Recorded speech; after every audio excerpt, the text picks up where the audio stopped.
Hello guys, তো আজকে কথা বলবো মূলত যে আমরা ট্রেড লাইসেন্স কি করে ডাউনলোড করব। তো এই ভিডিওটি যারা দেখতে ইচ্ছুক, যারা জানেন না যে ট্রেড লাইসেন্স কিভাবে ডাউনলোড করবো, তাদেরকে ফুল ইনফরমেশন দিয়ে তাদেরকে বোঝানোর চেষ্টা করব যে তারা কিভাবে ডাউনলোড করতে পারবে একদম খুব সোজা নিয়মে। তো চলো শুরু করা যাবে। তো প্রথমে আমরা ক্রোম ব্রাউজারে ঢুকে যাব।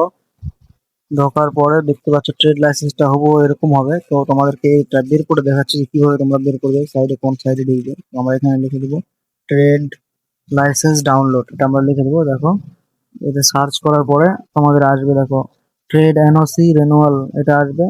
এটা পুরো হালকা জুম করে নেব। জুম করার পরে দেখো সাইডের কর্নারে একটা, দেখো রেড কালারের পিডিএফ টাইপের দেওয়া আছে।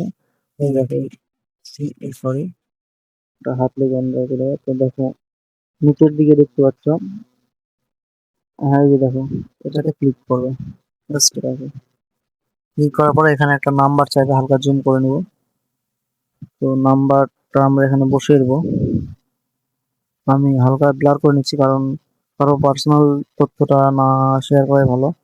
তো কিভাবে আমি এটা করে নিচ্ছি। নাম্বারটা নাম্বার দেওয়ার পর সার্চ মারবো, দেখবো চলে আসছে। তো এখানে দেখো প্রিন্ট করলে প্রিন্ট করতে পারবো। এই যে দেখো ট্রেড লাইসেন্সটা এরকম হবে, সেম টু সেম এরকম হবে। এইভাবে তোমরা ট্রেড লাইসেন্স ডাউনলোড করতে পারবে।